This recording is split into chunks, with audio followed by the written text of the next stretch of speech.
In this video, we're doing our warp speed review of Episode 2 for Star Trek Lower Decks, entitled Envoys. This is your red alert warning for spoilers, so if you haven't watched this episode yet and don't want to know the details, be sure to check it out first. Also, if you haven't done so already, please consider subscribing to the channel and hitting the bell for notifications so you never miss a video. Now, if this is your first contact with us, welcome aboard. My name's Carl Bromley, and this is the Trekkie's Guide to the Galaxy.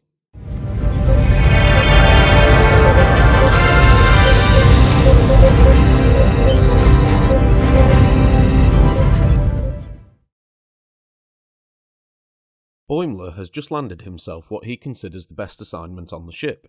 He is to escort a Klingon general, Corin, to Tulgana 4. Rutherford has just spent a solid week realigning the EPS conduits and is now enthusiastically ready to recalibrate everything.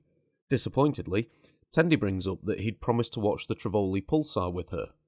Rutherford, being Starfleet, and a man of his word, says that he will look at new opportunities on the ship so that he doesn't have to spend as much time in the Jeffries tubes, which cheers Tendi up as she doesn't have many friends yet aboard the Cerritos.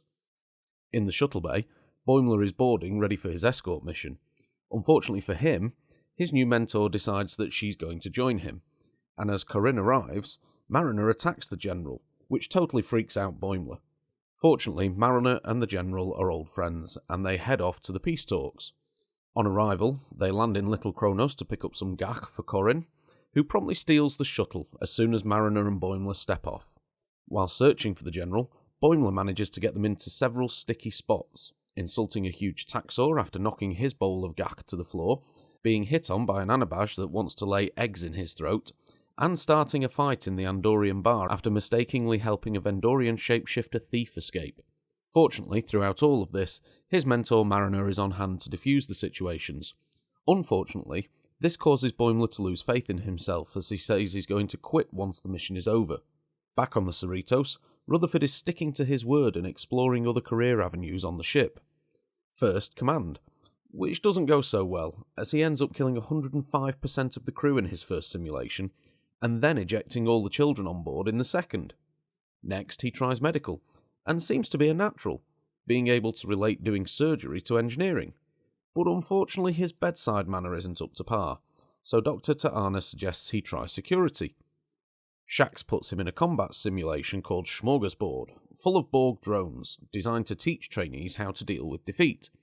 But with the help of his implant being able to devise combat strategies, he makes short work of the drones, and Shax instantly proclaims him a natural-born warrior, introducing him to the rest of the security as the newest member of their bear pack. Rutherford, however, has seen an engineer crawling out of a Jeffries tube and realises that his heart is that of an engineer. Asking permission to return to engineering, he is cheered on by Shax and the rest of security for being true to himself. Back on Tulgana 4, Mariner apparently mistakes a Ferengi for a Bolian. This time it's Boimler who saves the situation, quickly outsmarting the Ferengi and making him flee. They spot the missing shuttle through the bushes and drag the passed-out General Corinne onto the steps of the embassy before heading back to the Cerritos. Later, in the ship's bar, Boimler brags about saving them from Mariner's mistake. It actually turns out that Mariner knew the Ferengi and set the whole thing up to help Boimler get his confidence back. Rutherford apologises to Tendi, saying he tried, but he won't be able to join her as he promised. So she decides to watch the pulsar on her pad in the Jeffries tube with him instead.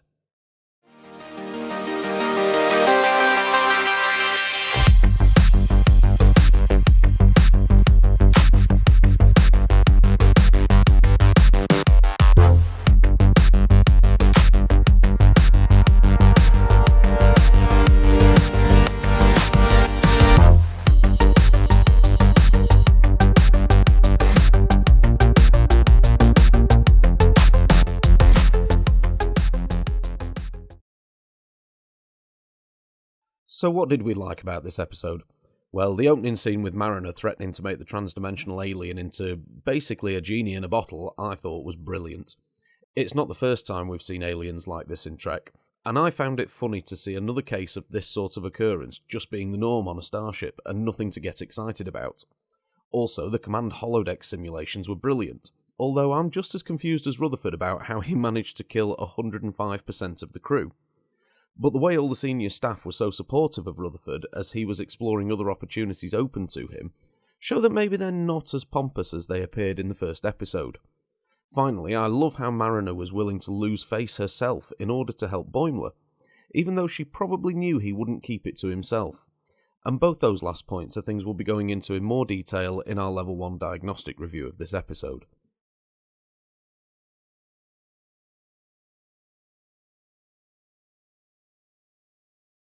Now for our rating.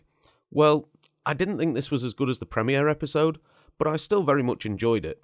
I think they're making fantastic use of the Easter eggs so far, and I find myself watching the episode once through just to try and spot the references back to other Trek shows. Again, I found both the A and B plots entertaining, and I'm glad that once again the episode has some clear morals behind it and lessons about friendship we can take away from it. I'm going to give Star Trek Lower Decks Season 1, Episode 2, Envoys, a warp factor rating of 6.